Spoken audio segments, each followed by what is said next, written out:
अस्सलाम वालेकुम व्यूअर्स मैं हूं ज़िशान इलियास फ्राम वज़ीराबाद। व्यूअर्स, आज की ये जो मेरी वीडियो है, आज एक दोस्त की कॉल आई। उन्होंने कहा जी ज़िशान भाई, हमारे चूज़ों की आंखों पे जैसे ज़ख़म से होते हैं वो बनना शुरू हो गए हैं और उनकी चेहरे के ऊपर। तो ये ना एक इस किस्म की बीमारी है जिसको हम चिकन पॉक्स कहते हैं वैसे। और ये जब मौसम सरमा के बाद मौसम गर्मा की आमद होती है, तो उस टाइम पे मच्छर काफ़ी ज़्यादा तादाद में आता है। तो उसमें क्या होता है कि हमारे जो छोटे चूज़े हैं जो इसकी ज़्यादा जद में आते हैं, और जो बड़े जानवर वो भी इसकी जद में आ सकते हैं कि अगर अगर वो ऑलरेडी इस फेज से नहीं गुजरे चिकन पॉक्स से, तो वो उनको भी इफेक्ट करेगा, मच्छर वगैरह। तो उसके लिए क्या हदायत हैं, कैसे उनको उनसे बचना है, तो उनके लिए क्या सेफ्टी मेजर्स हैं, आज की मेरी वीडियो इस टॉपिक के ऊपर है। और जब स्टार्टिंग मैंने ये मतलब अपने इस शौक़ को दोबारा किया आज से कुछ 10 साल पहले, तो मेरे साथ भी ऐसे ही हुआ कुछ वाक़या कि मैंने अपने वो चूज़े जब अभी छोटे छोटे थे, तो 1 महीने से ऊपर के हो गए, तो मैंने उनको पिंजरे में डाल दिया। मैं कहा अब तो ठीक है, अब मौसम खुल गया है, तो वो पिंजरे में रह सकते हैं।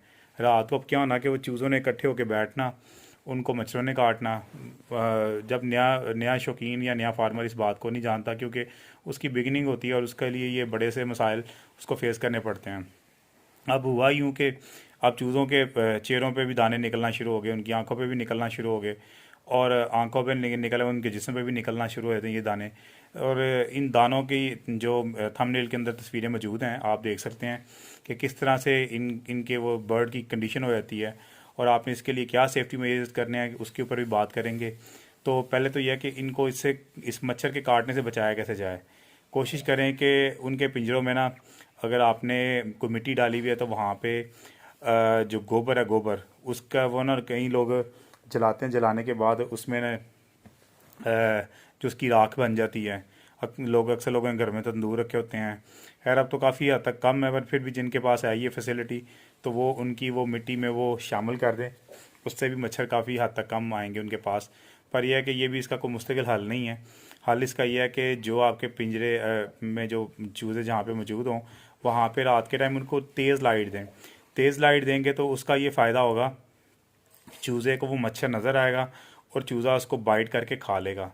तो इस तरीके से आप बच सकते हैं कि अपने चूज़ों को सेफली। और कोशिश करें कि उनके पिंजरे के बाहर बारीक, बिल्कुल इतनी बारीक जाली लगा दें, या कोई कपड़ा डाला करें रात के टाइम जाली टाइप का, कि वो मच्छर उसके उनके पिंजरों में ना जा सके अगर आपके पास लाइट नहीं है।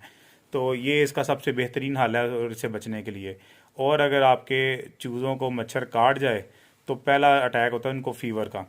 और फीवर होने के बाद आपके चूज़े सुस्त होना शुरू हो जाते हैं, और जब सुस्त होंगे तो सुस्त होने के बाद जो मसाइल दरपेश होंगे, उसमें सबसे बड़ा जो मसला होगा वो होगा कि चूज़ा खाना पीना कम करता जाएगा, उसकी आंखों पे जो ज़ख्म है वो फैलना शुरू हो जाएंगे, और फैलते फैलते वो इस कदर शदीद हो जाएंगे कि उसके पूरे जिस्म पे हो जाएंगे, और उसके पूरे जिस्म में अकड़ाव की पोजीशन से हो जाएगा, चूज़ा खाना पीना बंद कर देगा।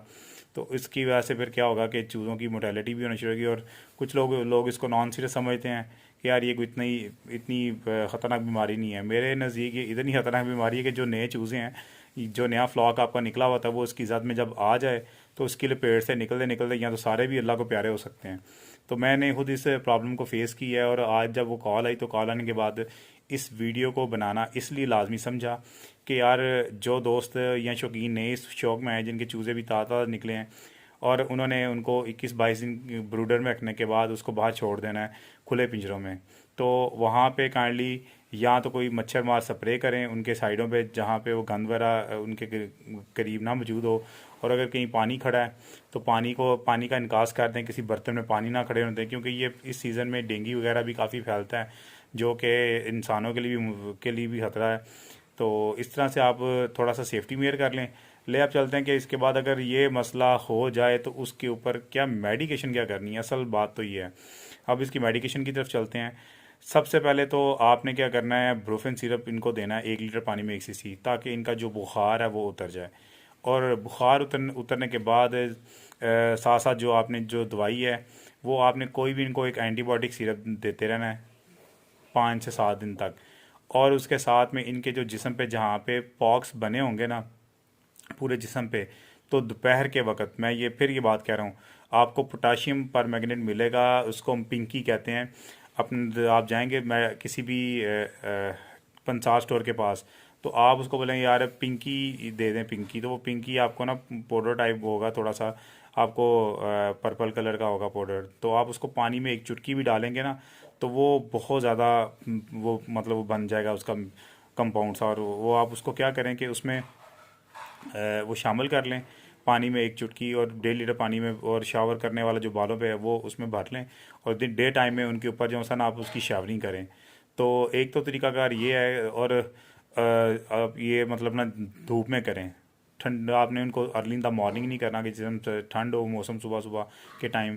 तो यह है कि आप गर्मी हो तो इनको 2 टाइम करें उनके जिसम पे, ताकि वो जितना भी इन्फेक्शन है वो ठीक हो जाए। अगर उनके जिसम पे बहुत ज़्यादा वो मतलब नमूदार हो चुके हैं, वो बन चुके हैं वो ज़ख़म से, तो उससे कैसे आपने छुटकारा हासिल करना है। तो फिर आपको यह है कि चूज़ों के जिसम पे कोई भी पॉलीफैक्स लाइक जो करीम है, ठीक है, तो वो आपने उनको लगानी है उनके जिस्म पे, थोड़ी थोड़ी लगा लगा दें जहाँ जहाँ वो बने हुए हैं।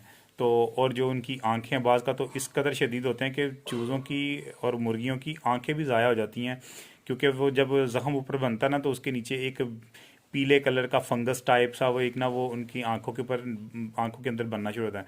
और जब आप ज़ख़म को छीलते हैं तो उसके साथ उनकी आंखों का जो डेला है वो भी बाहर आता है, यानी जानवर काना वगैरह भी, अंधा जिसको कहते हैं ना, वो भी होने के चांसेस हो जाते हैं।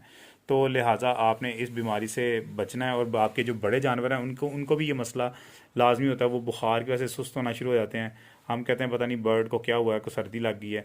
सर्दी नहीं लगी, असल में जब ये मौसम की आमद होती है ना सरमा की, तो इसमें मौसम तो बड़ा खुशगवार होता है, बड़ा एक आइडियल फेस समझा जाता है, पर इस आइडियल फेस में ये मसाइल भी पेश आते हैं। तो ये एंटीबायोटिक नोविटेट आप ले लें, इनको दें 1 लीटर पानी में 1 cc, और ब्रूफन सिरप भी 1 लीटर पानी में 1 cc दें। करीम भी लगा सकते हैं, और अगर करीम नहीं इस्तेमाल करी तो इसके अलावा भी लोग कुछ चीज़ें इस्तेमाल करते हैं। अक्सर हम जो है ना वैसे मतलब मुख्तलिफ इनको इनके लिए मतलब ना ट्रीटमेंट्स हैं। लहसुन को लेके काट के वो जहाँ जहाँ ज़ख़म है वहाँ वहाँ उनके ऊपर मल देते हैं, उससे भी बेहतरी आ जाती है। या फिर हम क्या करते हैं, जो तारा मीरा का तेल है ना, वो तारा मीरा का तेल जो लगता बहुत ज़्यादा, एक दफ़ा जानवर को जब लगेगा वो उनके पूरे जिस्म पे मल देते हैं तारा मीरा का तेल, और रगड़ के मलते हैं उससे थोड़ा एक, यानी ये बड़े बर्ड को हम ज़्यादातर करते रहे हैं। तो उससे क्या होता है कि उनका वो जो ज़ख़म वाला पोर्शन है वो थोड़ा मतलब सॉफ्ट हो जाता है। लगता ज़रूर है, उनकी आंखों को थोड़ा सा बचा के करना है। तो आंखों पे वो लहसुन वगैरह को थोड़ा रगड़ेंगे तो वो उससे कोई बेहतरी आ जाएगी। तो बेहतरीन उससे भी मतलब ये है कि अगर आप नॉर्मल सलाइन वाटर लें, नॉर्मल सलाइन वाटर लेके उससे उसको साफ़ कर दें एक दफ़ा, उसके ज़ख़म को जो आंखों के ऊपर है। तो ये नॉर्मल सलाइन वाटर आपको मैं इंसान वाली दुकान से मिल जाएगा। तो वो आप भले उसमें वो 500 ml वाली बॉटल लें, वो काफ़ी है। वो ला के उनकी आंखों को एक दफ़ा वॉश कर दें, तो ज़ख़म को जमने ना दें उसकी आंखों के ऊपर। जब आंखों के ऊपर वो ज़ख़म जमेगा तो आंखें ख़राब हो जाएंगी, और उसके छीलने के बाद वो, छीलने से पहले पहले वो फूलना शुरू होंगी, और वो फिर वो जो पॉक्स टाइप बनेगा वो उनके चूंच के साथ साथ वो अंदर भी जख्म जाना शुरू हो जाएगा उनके मुंह के अंदर, और फिर क्या होगा कि उनके जो खाने पीने का रास्ता वो बंद कर देगा। यानी ये इतनी अजियतनाक बीमारी है बर्ड्स के लिए, तो जो बर्ड्स को मौत तक ले जाती है। और जो नए फार्मर और नए शौकीन आज़ाद होते हैं वो बेचारे दिल बर्दाश्ता होके वो इस शौक़ से भाग जाते हैं, वो कहते हैं यार ये हमारे लिए है ही नहीं था। तो भाई असल में हर काम के लिए एक एजुकेशन चाहिए और एक लर्निंग एक्सपीरियंस चाहिए, जो कि हम लोगों के पास होता नहीं, और एक्सीडेंटली हम इस फील्ड में आते हैं। आने के बाद फिर नीम हकीमों के हाथ चढ़ जाते हैं। ये सारे इतने ज़्यादा जो सेफ्टी मेजर्स मैंने आपको बताए हैं, ये मेरे ज़ाती ज़िंदगी में मैंने आजमाए हैं और मैंने आपको ये बताए हैं।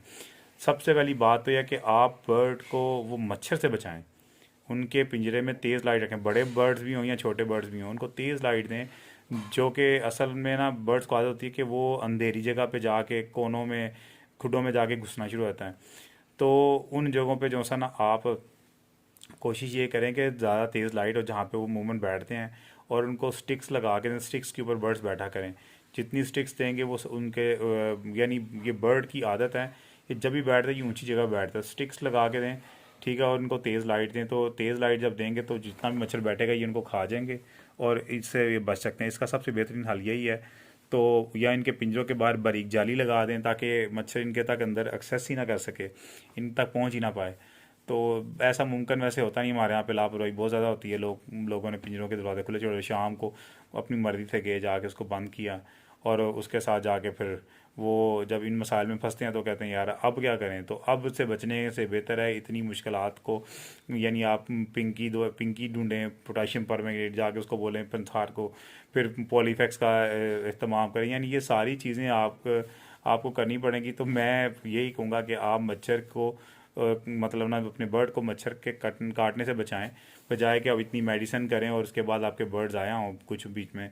तो बेहतरीन इनका हल यही है। उम्मीद करता हूँ कि ये आपको मेरी वीडियो पसंद आई होगी। ये जितनी चीज़ों के नाम मैंने लिए हैं ये सब यानी मेडिसिन वगैरह, ब्रूफेन और नोविटेट सिरप, ठीक है, ये सारी 1 लीटर पानी में 160 डोज है। इनकी जो मेरा थंबनेल है, थंबनेल के ऊपर तस्वीरें मौजूद हैं, आप किसी भी मेडिकल स्टोर वाले को जाके दिखा सकते हैं। और जो पिंकी है वो बड़ी आराम से मिल जाती है, वो इतनी मुश्किल चीज़ नहीं। जब आप कहें यार पिंकी दे दें 10-20 रुपए की लिए हैं, वो बहुत है आपके लिए, ठीक है। वो एक चुटकी डाली और वो आपके मतलब बहुत ज़्यादा बन जाएगी पानी में ना, और उसकी शावरिंग करें बर्ड्स के ऊपर तो वो भी अच्छा है। और उससे यानी जरासीम और वो बर्ड्स के मुंह में भी चल जाए तो कोई ऐसा उसको मसला या प्रॉब्लम नहीं है। तो अगर ज़ख़म उसके मुंह तक जाने लगे बर्ड्स की चूंच के अंदर तो उसको वहीं पे रोकें किसी तरीके से ट्यूब वगैरह लगा के, वरना वो उसके मुंह में जब चला जाएगा तो समझें कि फिर अगली या किस्मत या नसीब वो बर्ड्स बचेगा। तो आप काइंडली मेरे इस चैनल को सब्सक्राइब ज़रूर करें। इतनी इन्फॉर्मेटिव वीडियो, इतनी लंबी, मतलब ये नहीं डिटेल आपको जो सा कहीं से भी नहीं मिलेगी इंशाल्लाह दिशान साहब के अलावा, क्योंकि मेरा 10 साल का एक्सपीरियंस है। और अगर कोई दोस्त है तो आप हमसे एनर्जी सेवर इंक्यूबेटर्स बनवाना चाहते हैं, मार्केट में जितने भी लोग हैं वो सारे 200 वाट के इंक्यूबेटर्स बनाते हैं। हमारा ये स्पेशली फ़ीचर ये इंक्यूबेटर का कि ये 10 वाट के ऊपर काम करता है। तो और एनर्जी सेवर है, इसका बिजली का बिल नहीं है, बिल्कुल इकनॉमिकली चलता है। मुझे एक दोस्त की कॉल है, उनका दिशान साहब हमारे यहाँ 2-2 दिन भी बिजली बंद रही है, 100 वाली बैटरी के ऊपर आपका इंक्यूबेटर पूरे 2 दिन भी चलता रहा तो हमें मसला नहीं हुआ। तो वो दोस्त जो बिजली के बिलों से परेशान है और मशीनों के रिजल्ट से परेशान है, वो जी एनर्जी सेवर इंक्यूबेटर दिशान से लिया साहब से यानी मुझसे रब्ता करें। तो मेरा नंबर दिया होगा थंबनेल के ऊपर। उम्मीद करता हूँ कि आपको ये मेरी वीडियो पसंद आई होगी। इसको लाइक कीजिएगा और शेयर कीजिएगा जितना आप शेयर कर सकते हैं अपने दोस्तों के साथ। शुक्रिया, अल्लाह हाफिज़।